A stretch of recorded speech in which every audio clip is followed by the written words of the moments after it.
Olá pessoal, tudo bem? Vamos então para mais um vídeo aqui no nosso canal do YouTube e neste vídeo nós vamos entender o conceito e tirar todas as dúvidas nossas em relação à pressão arterial.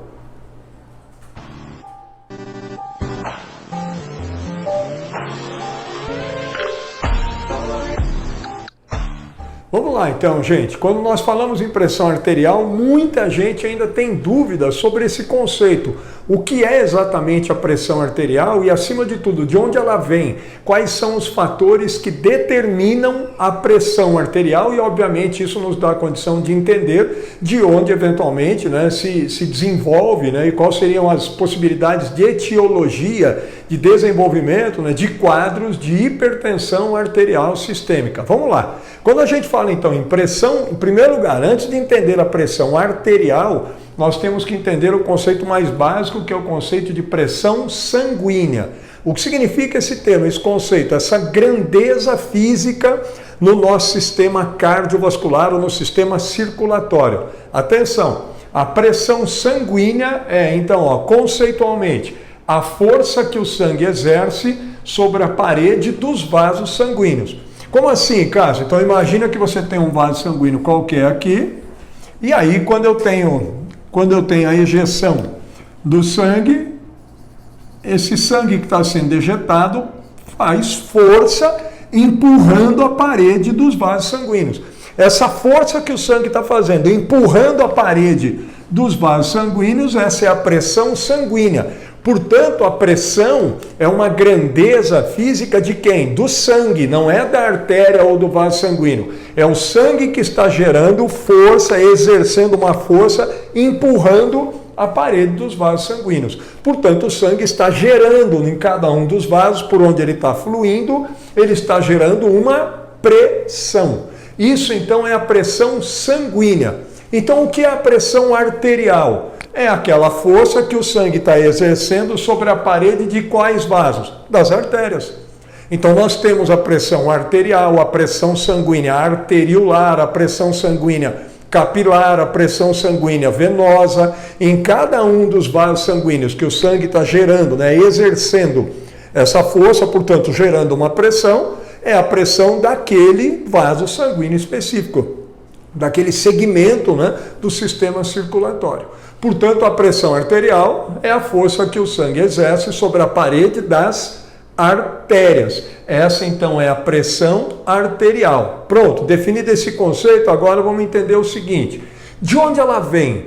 De onde vem a pressão arterial? Portanto, essa força que o sangue exerce sobre a parede das artérias. Isso, gente, é por nós muito fácil de entender e matematicamente nós expressamos a pressão assim, A pressão, matematicamente, entendo por esse P aqui como a pressão arterial, a pressão é igual ao fluxo vezes a resistência vascular periférica, o RVP aqui. O que é o fluxo?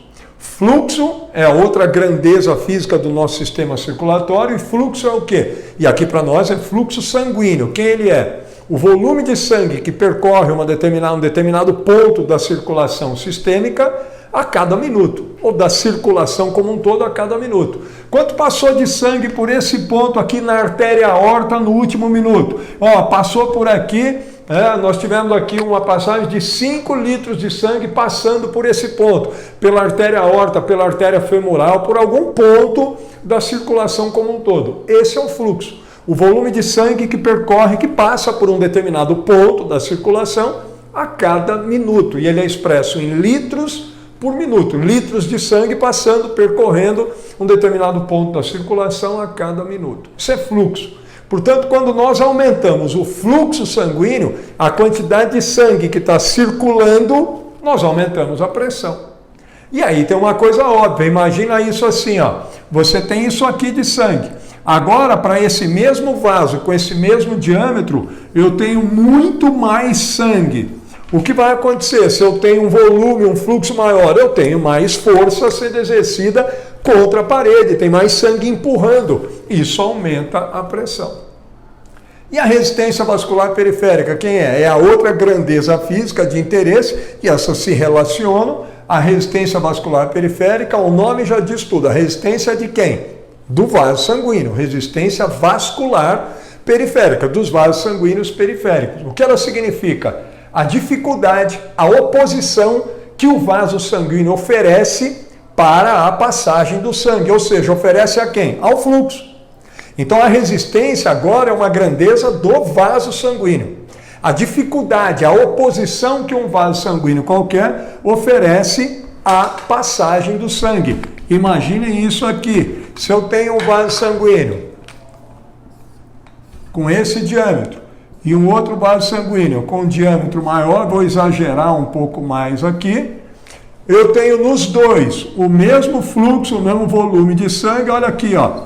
O sangue aqui está exercendo uma pressão, uma força, o mesmo volume nesse outro vaso, obviamente, empurra menos, exerce menos força, portanto, gera nesses dois vasos menor pressão. Com esse diâmetro maior, esse vaso aqui da direita, o vaso sanguíneo B aqui, oferece menor o quê? Resistência ao fluxo, menor dificuldade, menor oposição à passagem do sangue. Portanto, tem menor resistência vascular periférica. O fator decisivo para a resistência vascular periférica é o diâmetro do vaso sanguíneo. O diâmetro maior, a resistência vascular periférica diminui. Se diminui, o escoamento é mais fácil e, portanto, obviamente, o sangue gera ali menor pressão sanguínea. Agora, imagine a seguinte situação.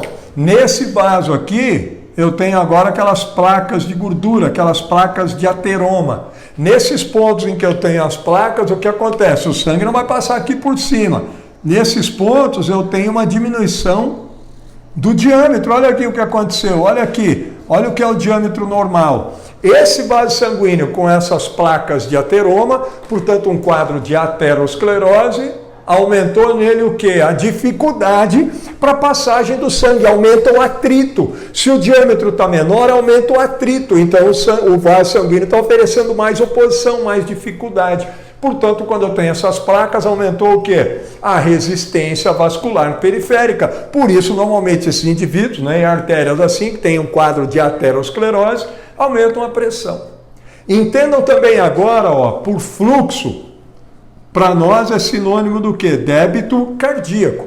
O volume de sangue que o coração bombeia na circulação sistêmica a cada minuto. Aquilo que o coração bombeia é o que está fluindo. O débito é sinônimo de fluxo. Então, sempre que eu aumento o débito cardíaco, o volume bombeado pelo coração, eu estou colocando mais sangue fluindo. Aumentou esse volume de sangue, isso aumenta a pressão. E entendam por fluxo também como sinônimo de volume. Por isso, se eu tiver um aumento do volume sanguíneo, do volume de líquido corporal total, o volume do leque, que determina um aumento do volume sanguíneo, da nossa volemia, o que vai acontecer aqui? A pressão aumenta. É aí que está, por exemplo, a relação do sal, né, da ingestão de sal, de sódio, com o aumento da pressão. Você aumenta a ingestão de sódio, você tem um aumento da absorção de sódio, isso é acompanhado de aumento de absorção de água. Aumenta o volume do leque, aumenta a volemia, aumenta o volume sanguíneo. Põe mais sangue aqui na artéria com o mesmo diâmetro, gera mais pressão. Então é por isso que aumenta a pressão. Portanto, qualquer aumento do fluxo ou qualquer aumento da resistência vascular periférica, como é que aumenta a resistência vascular periférica? Diminuindo, né, o diâmetro dos vasos, com uma vasoconstrição, ou tendo, por exemplo, uma condição como essa aqui, uma aterosclerose, isso aqui aumenta a pressão. Pronto, esses são os dois fatores. Portanto, gente, aí é assunto para outro vídeo, tem aqui, veja os nossos outros vídeos aí falando, né, sobre a hipertensão arterial, sobre a pressão. É daqui que vem o entendimento, e procurem aí o nosso vídeo, nós temos outro vídeo sobre a pressão arterial sistólica, pressão arterial diastólica, pressão arterial média, só que é fundamental entender esse conceito mais básico primeiro. De onde vem quadros de hipertensão arterial sistêmica? De alterações em volume de sangue total ou de resistência vascular periférica. É daqui que vem a hipertensão arterial. E é mexendo nesses dois fatores, no fluxo ou no volume sanguíneo total e na resistência vascular periférica, que todas as categorias de medicamento antihipertensivos atuam para reduzir a pressão arterial. Um diurético diminui o volume, aumenta, né, a perda hídrica, aumenta a diurese e diminui o volume sanguíneo, volume de líquido e volume sanguíneo. O beta-bloqueador, que vai lá e diminui a frequência cardíaca, diminui o débito cardíaco, diminui a pressão. Um vasodilatador, aumenta, né, a dilatação, aumenta o diâmetro dos vasos, diminui a resistência vascular periférica, diminui a pressão. Tudo bem? Então, olha só, espero que tenha ficado claro esse conceito, a partir daí, entendido o que é a pressão, né? E aí vejam os nossos demais vídeos para entender mais sobre isso, pressão arterial sistólica, diastólica, medicamentos, resposta, né, dessas pressões sistólica e diastólica ao exercício. Com esse vídeo aqui fica mais fácil de você entender todos os demais vídeos e temas que nós temos aí no nosso canal, referentes, né, à pressão arterial em si. Muito obrigado, pessoal.